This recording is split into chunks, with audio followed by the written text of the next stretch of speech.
Hello, Sir Thriver, and welcome to the Thrive Perspective. And this show is all about positivity and sharing best practices to live a happy, healthy, productive life after abuse. And my guest today is Sana Turnock. She is a podcaster, a writer, a speaker, an advisor, a Sir Thriver of childhood trauma, a facilitator of change. Sana supports people to grow, cultivate, and flex their courage muscle through her podcast, Courage Unraveled, her speaking engagement, and her recently published Courage Journal. Welcome to the show. Hey, thank you, Rena. Thank you for that lovely introduction. Yes. I'm so excited. So you are a podcaster. Yes. Yeah. Yes, Courage Unraveled. I like that. How did that name come about?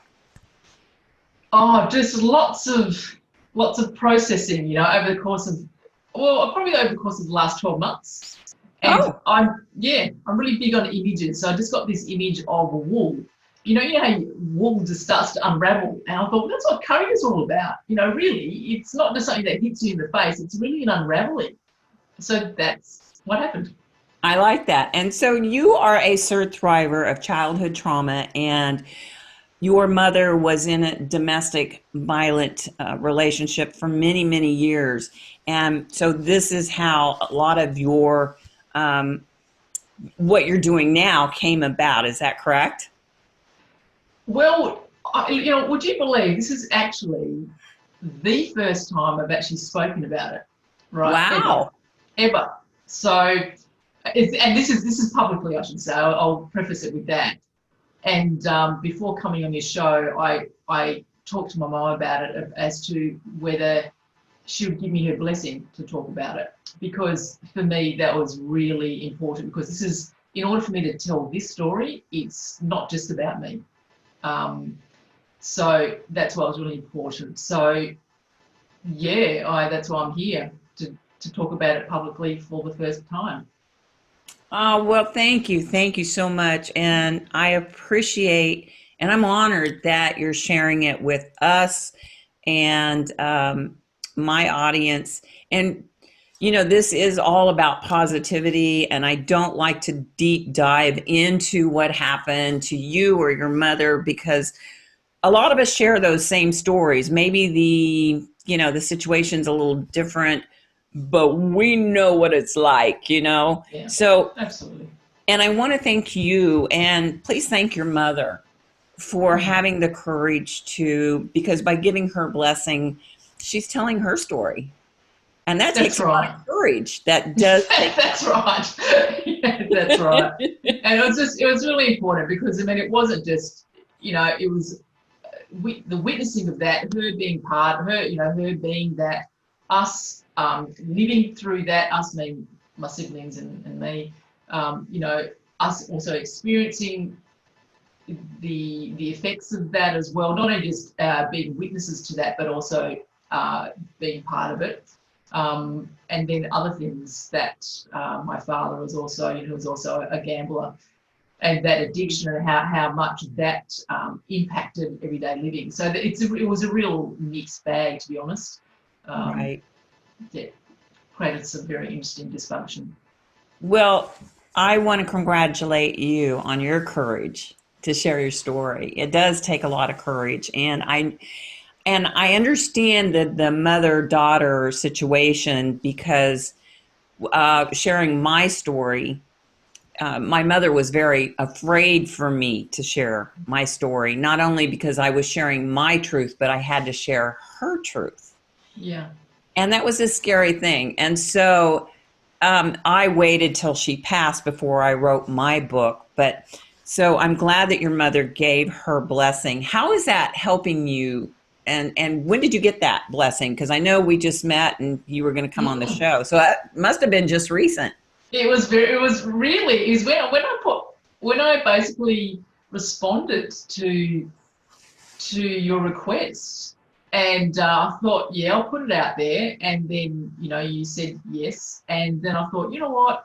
I actually really need to touch base with my mum about this, because I too had thought about it, just to, you know, I was thinking, do I wait until she passes to talk about this or not? And I thought, no, now's the time. You know, next week I turn 50, and Happy birthday. yeah, thank you. And I You thought, look like you're 40, by the way. yay! But I just thought, that's enough time to, I'm an adult, and my mum's in her 70s, and she said to me, as part of her blessing, she said, Sana, I think it's going to be part of your healing. And that really blew me away when she said that. But I think it's joint healing. I've been, for want of a better word, healing for a very, very long time with this, and all the other parts of the childhood upbringing, with the rest of, I guess, the experiences that we did experience in the household. And it's just that onion layer. Maybe, Rena, you can understand that. You think, you peel away one level of emotion, and you feel good for a while, and you plateau, and something else will come up, and something else, and I'm really okay with that. I think it makes us better. I think it makes us better people, more compassionate people. And having that open conversation with your mother, and getting her blessing will definitely help you. And I think it'll help her continue to heal, because I think you'll agree. And with this, when we first start sharing our story, we continue to heal throughout our life on just even little parts of it here and there. I mean, I turned 64 this year. Hey, well done you. You're great too. Thank you. So, I started my journey when I was in my 30s. When did you start your healing process? Oh, 19. At 19? Good, Yeah. good. Yeah. And you've got quite a resume. You've studied Buddhism, Reiki. Am I pronouncing that correct? A lot of other Yes. stuff. Yeah. Has studying those different things that you've added to your resume, has that helped with your healing? Did you want to study those because it would help you heal? Yeah, that's pretty interesting, because I was in natural therapies for 20 years. So I actually finished up in 2018 as a practitioner and consultant in that field. And I definitely believe that all of that was a part of the growth and development from what happened, from when I was a child, and continually growing up. And Buddhism, yes, we were christened in our household as Orthodox Christians. Mm-hmm. And whilst I still have some lovely thoughts around that, I do believe in Christ. I just follow the way of the Buddha, just because of the psychological framework. It also has an esoteric framework around that as well. It's just, for me, it just makes more sense. Right. So that's why, yes, I do. That's definitely helped part of my healing. Interesting enough, at the age of 19, that was a pretty big year for me, and I really considered at that time becoming a Buddhist nun, and I actually went away to a monastery. It didn't last very long at all, but I was really big on meditation. I would meditate for hours at a time every day, and noticed tremendous difference and tremendous healing in mind growth and well-being. Incredibly, felt very calm, really calm. But people would comment on it for many years. I certainly don't do it as much anymore. I have a very different life now, but I really do want to get back to it. And one day I'll get back in a cave, I'll get into a cave and just retreat, because there is so much benefit for people to do that, Well, in terms of healing. right, right. Well, you talk about meditation. I've never learned how to meditate.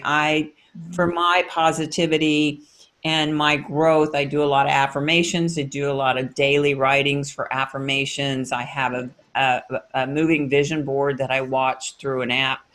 Um, so, how does it feel to meditate? I mean, has that helped you with your healing then? Because I don't know how to meditate. I haven't learned.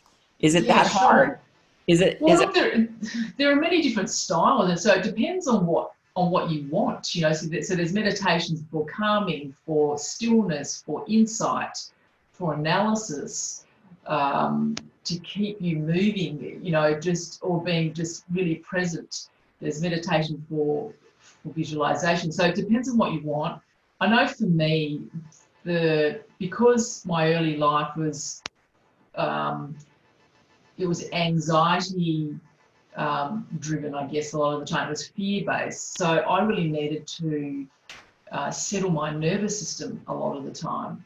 So for me, I have found calm abiding meditations, stillness meditations to be really beneficial for stilling my mind and also my nervous system. And so that's probably been my favourite one. But good? if you're able to utilize all of them for different stages of your life, I'm hoping that you will definitely see the benefit. So I'm happy to talk you through that. After this interview, if you're still interested, just depending on what you want. That would be great. That would be great. Thank you. Because, a lot of people do use meditation for their healing process. I just, I think when I try to meditate, I fall asleep. I don't know. Yep, that happens. That can But happen. I think that's okay too. So, I want to talk a little bit, you know, what made you decide to start your Courage Unraveled website, your speaking?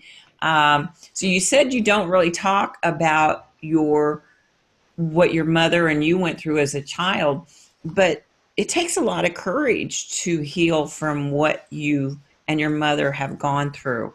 So what started the Courage Unraveled podcast?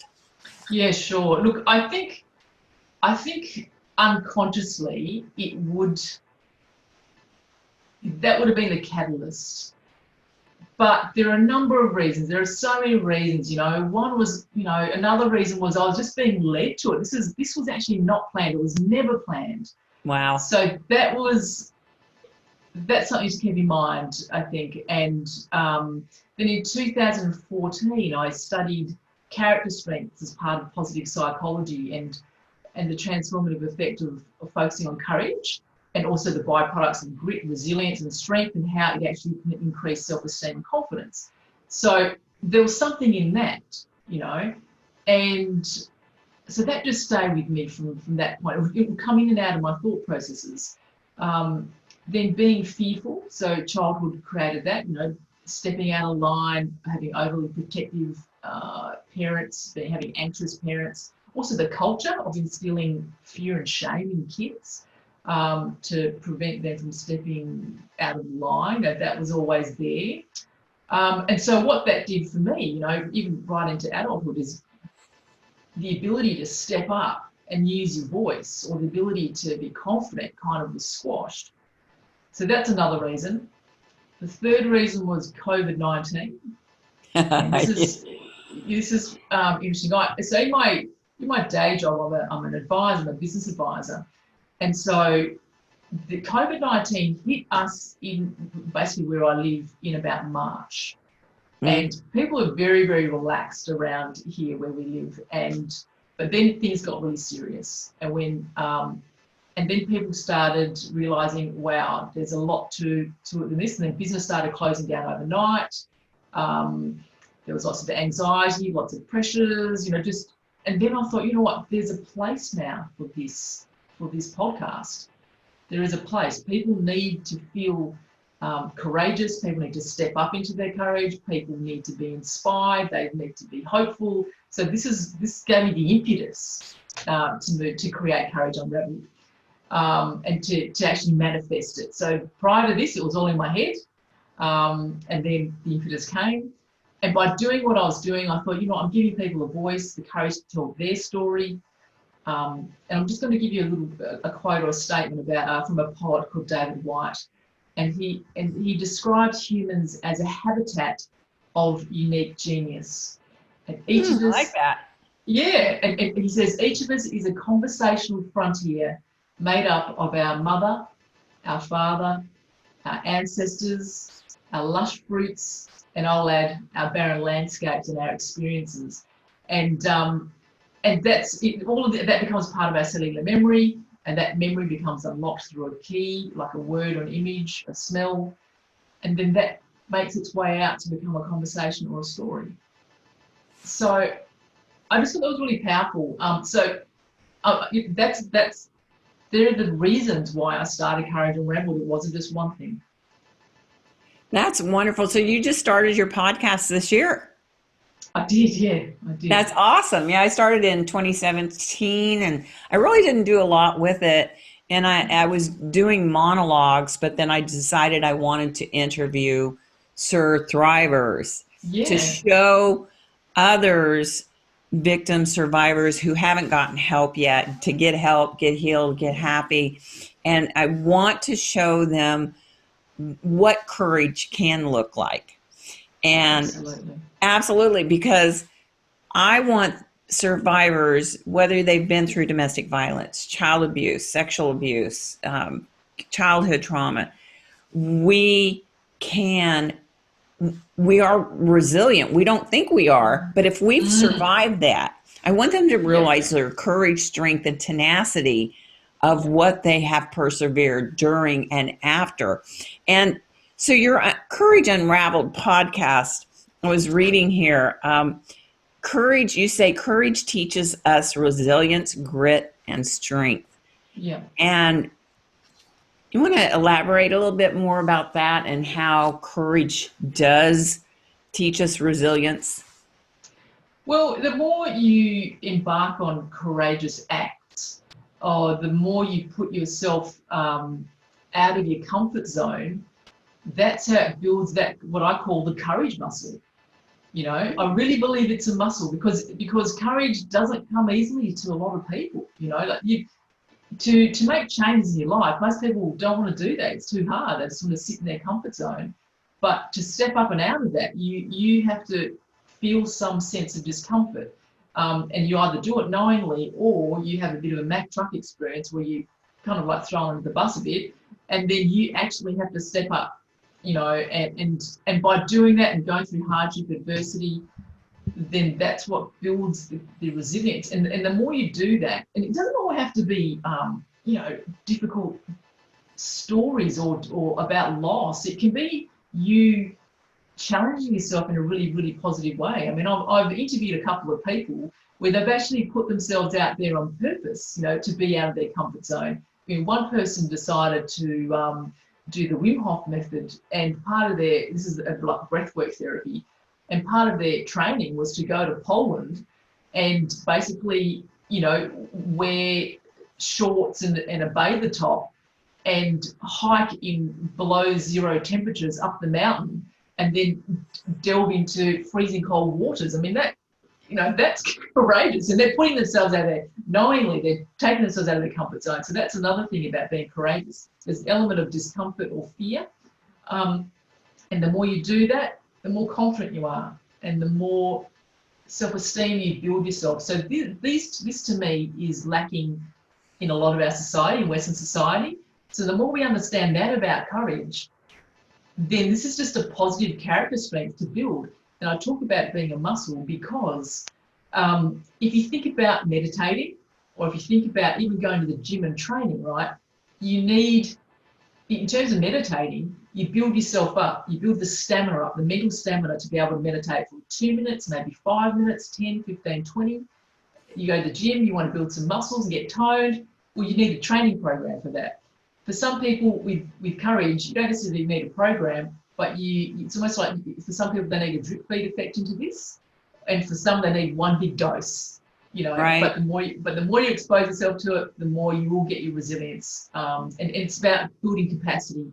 There's a lady by the name of Maria Sirios, who's an American clinical psychologist, and she talks about resilience being about building capacity for the long haul. Gotcha. Yeah. So, you know, with being courageous, I like that you say that is a muscle, and it's like training or lifting weights. And the stronger we get, the more we involve ourselves, the stronger that muscle gets. I really like that. So, with you're in your podcast, so I'm working with and talking to survivors I like to call them survivors. So I think, um, would you say that becoming a thriver after abuse is a personal choice? Yeah, definitely. Definitely. Because, yeah, yeah, because,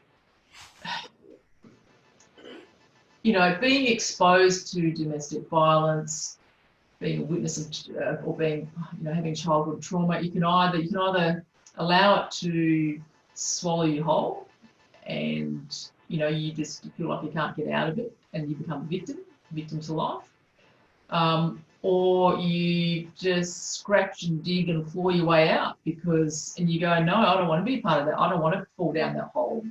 I actually really want to be part of the world, and to be able to offer, whatever skill sets you have, because, and this is based on personal experience, and that's the only way I can speak about this, is that it's certainly, we were exposed to it for a really long time. And Mm. over that time, your self-esteem gets battered.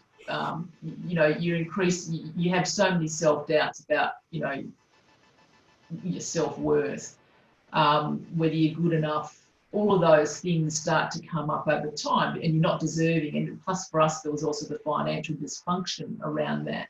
Mm. Then there's the issues, then there are potential health issues. There are so many things that can keep you from being successful or not thriving by being exposed to childhood trauma or being exposed to domestic violence. That if you're not careful, it could take you places where you don't necessarily want to go, but you end up going anyway. Does that make sense? It makes sense. Yeah, I get it. And, even with the childhood trauma, um, whether it's mental, physical, emotional, sexual abuse, Mm-hmm. as children, we think it's our fault, you Yeah. know, and we get stuck in that shame.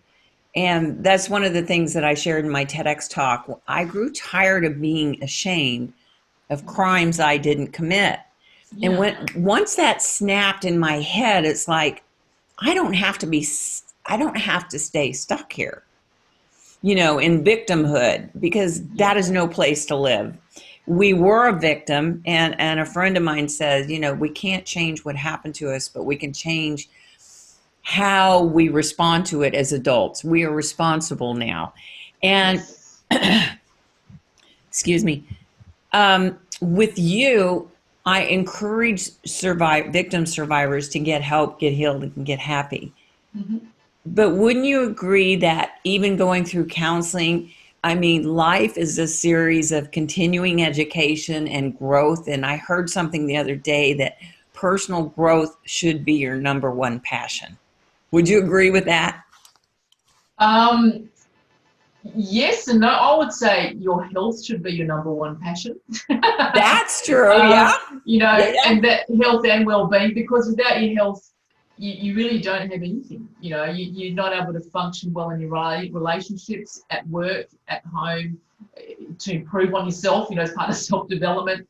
So for me, that hands down, health is for me number one. But Good. certain And that's a supplements. good point too, Sana, because without your health, if you're not feeling well physically, it affects us mentally, right? Absolutely, So yeah, I absolutely. agree with that. Yeah. Yeah, and the thing is too, again, and I don't know, it'd be interesting to see, like, the more you do of these, what kind of correlations you see with people's emotional states and their physical health. Hmm. Have you seen a pattern at the moment, even observational? Have you noticed that yet? Have I noticed what? You cut out. Oh, okay. A correlation between someone's emotional health and their physical health. Have Oh, you seen a correlation as yet? oh, absolutely. So yeah, I think they go hand in hand. Yeah, yeah, me too. Just Definitely.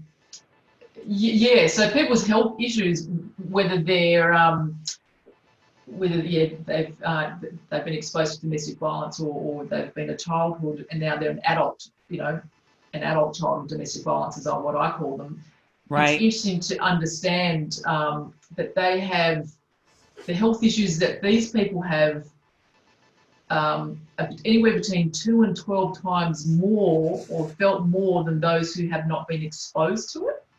And have you heard of this study called the Adverse Childhood Experience Study? It's ACEs. It's an American study. Yep. Yeah. Okay. Well, I just came across that recently, and I wouldn't mind sharing a bit of it to your listeners, just because in case they haven't heard about it. It was really interesting, and what I found out was there were 17,000 participants in this study. So that's an excellent longitudinal study. And they basically captured anyone who had physical, emotional, mental, sexual abuse, trauma, emotional neglect, if they were witness to a parental illness, substance dependence, incarceration, domestic violence and separation or divorce. And they said that 67% had one or more of that, or fell into the ACE category, and which is pretty high. And then what that meant was 4.5 times more likely to get depression, 2.5 times more likely to get I think it's called chronic obstructive pulmonary disease or disorder, so airway obstruction. 12 times more are likely to have suicide ideation. Also maladaptation in the brain. So much in terms of there's so much, and they're really starting to notice how that affects us as adults, and the trauma and then PTSD and addiction and suicide and all of that. Yeah, I have a a friend in the UK, Dr. Warren Larkin, and he is using my TEDx talk, Healing from Sexual Abuse Can Start with One Word. He's using it in his ACE program and teaching his therapists. And so, I'm really excited about that. But I really appreciate you being here. And with your podcast, Courage Unraveled, you also have a journal. Tell me about your journal. Yes. Yeah, sure. Look, I'll just show you for the yes, show us a picture. I don't have it. There you go. It's beautiful. Yeah. So I created the journal really as an accompaniment to the podcast, because I thought, I sat down one day and I thought, okay, I've got the voices, so the voices are there, but what happens if someone wanted more? And I thought, a journal, because like you, I used to write, for a really long time. I started having writing a journal when I was 12, and I wrote it right up until I kept a journal until my 40s, and now I have different kinds of ones, but I certainly don't write in them daily anymore. Right. But there is such healing in simply writing about the day, or the pain, or the suffering, or the emotions that you're feeling. And so with the Courage Unraveled, with the podcast, what happens with this journal is you've got 14 statements, and the aim of this is that you actually hang on to it for about a year and work through each statement. And it's not there for you to rush through. Whilst you could easily finish one activity in a day or two, the aim is to try and keep them for a month. Keep each statement for a month, and you don't start at the beginning. You can start wherever you like. And what we're trying to do is, between the podcast, listen to the podcast once, twice, a few times, working on this and working through this, you're developing, cultivating your courage muscle. And I love it. I love it. Yeah, and the courage muscle.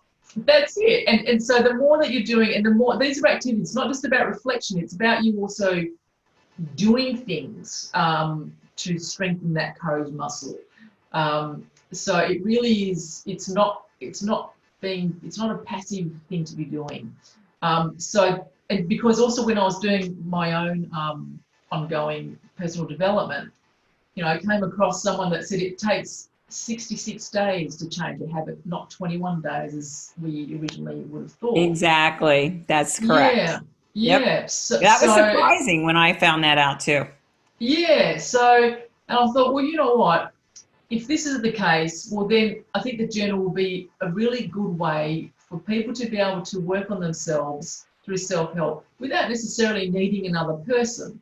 But if they do want someone to coach them through or facilitate change, then I'm very I can certainly be that person for them. So, you can get the package, so to speak, or you can choose to just have, a free podcast, listen to the podcast, or you invest a very small amount of money into the Courage Journal. So there are many options for people to choose with what I'm trying to create here as a program. But from what you're doing and what I'm doing, I see them being very complementary, actually. I think so too. I agree. With my podcast, I have the Thrive Perspective online course, and I have the Thrive Journal that goes with the course. Oh, I didn't know that. How about that? Yeah. So, and it's about priming our mind for success and continually to prime our mind to get us into learning how, those negative voices, and we all have them, whether we've been through trauma or not. It's focusing on turning those negative thoughts into positive thoughts, into positive affirmations that will help us create the life that we want. We can't do anything about the past, but we can learn from it. We can grow from it. And so I'm so glad to have you here, because I think, what we're doing, we both talk about courage and perseverance, and you being down under, right? Yeah. You're in Western Australia. Is that what you said? Correct. Yeah, Okay. correct. So I have some Australian followers too. So I'm glad to have you here, definitely. So, all right, with your journal, with your podcast, so that helps others. You're teaching others how to do positive things. What do you do? Do you write daily in your journal to keep you positive? What can you share with the audience that you do to keep you on a positive path? Yeah, look, I'm really big on energetic medicine. So What is that? Energetic medicine. Yeah, look, that's just a collective term for things like Reiki or energy work, laying of hands. Got it. This weekend early next week, I'm going to have a session on a healing bed of crystals. So wonderful. That's something that I do. Meditation still, but again, not as much. I certainly want to do just a lot of that if I can.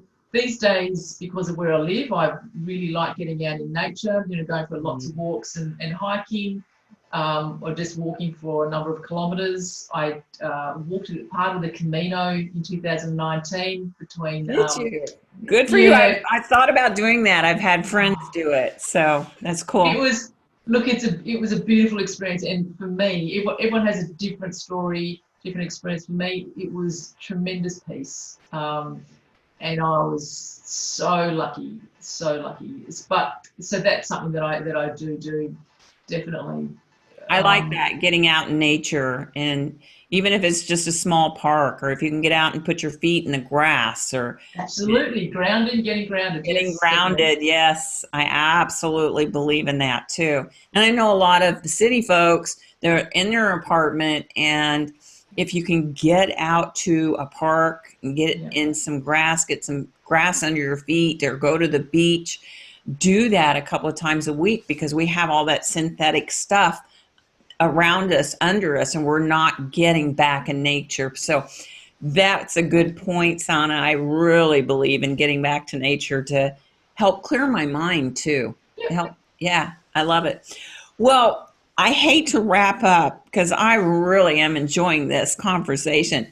Where I know you are in Australia, down under. Yes. But instead of coming all the way there, which if I do, we're going to meet in person. But how can folks find out about your podcast and your Courage Journal? Look, I think the simplest way really is just to go to the website, courageunraveled.com. The podcasts are there. There are tabs to look at. Look for podcasts, look for the Courage Journal. You'll see a speaker tab, a one-to-one session. So it's all pretty clearly laid out.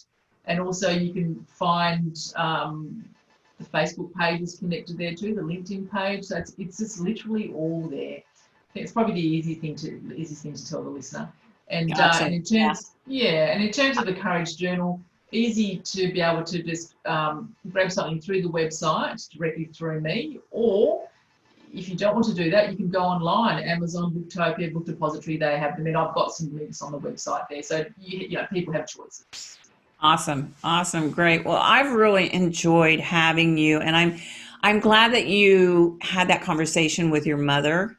And me too. yeah, I'm so glad. And please tell her, when I hope she watches this, that I have great respect for her, and I'm proud of her as well. And she raised an awesome daughter. Oh, bless you. Thank you very much. Thank you so much, Rena. She did. So, Mom, you did good. I'll let her know. Yeah. Good. And if she wants to watch or listen to this, because this is audio and video on my YouTube channel, and I hope you share it with your audience as well. I appreciate you coming on and sharing your courage. Thank you. That's you're flexing your courage muscle, right? That's right. And look, just thank you very much for the opportunity. And I've really appreciated being able to just come on and just share a little bit of. Yeah, well, I am so glad that you came on, Sana, and I appreciate you, and I wish you well. So before we wrap up, though, is there a favorite quote that you like? Can you think of anything? It's my favorite quote. Look, I guess the one that really spurs me on at the moment is really, it comes from Theodore Roosevelt. Just basically, I can't get the exact quote, but just in terms of basically the man in the arena, I love that. I just love the fact how he describes, if you are not the one that's standing in the arena with me, with blood, sweat, and tears, then essentially, why should I listen to you? And I know the quote, and I'll put it up. I'll put the quote up. I know which one you're talking about, because Brene Brown, correct. She loves that quote too, and I love her. So I am so proud of you. I'm proud of your mom. I appreciate you, and I'm so glad you guys had that conversation. Thank you for being on the show. Okay. Yeah, really appreciate it. I would love to come on your podcast sometime too. So well, we can talk about that just after this. yeah, there you go. We just keep going and talking about courage. All right, lady, thank you so much for being here. And Sir Thrivers, thanks for tuning in to today's show. I love you, and I wish you, peace, and get help, get healed, get happy, because you deserve to live the life that you choose to live, not what's happened to us. And we can create our life by doing daily positive things. And get that courage journal, or listen to her podcast too. So Sir Thriver, until next time, I wish you peace, love, and ciao for now. And that's a wrap. Thank you so much. No, that was really good. Thank you. You had good flow, didn't it?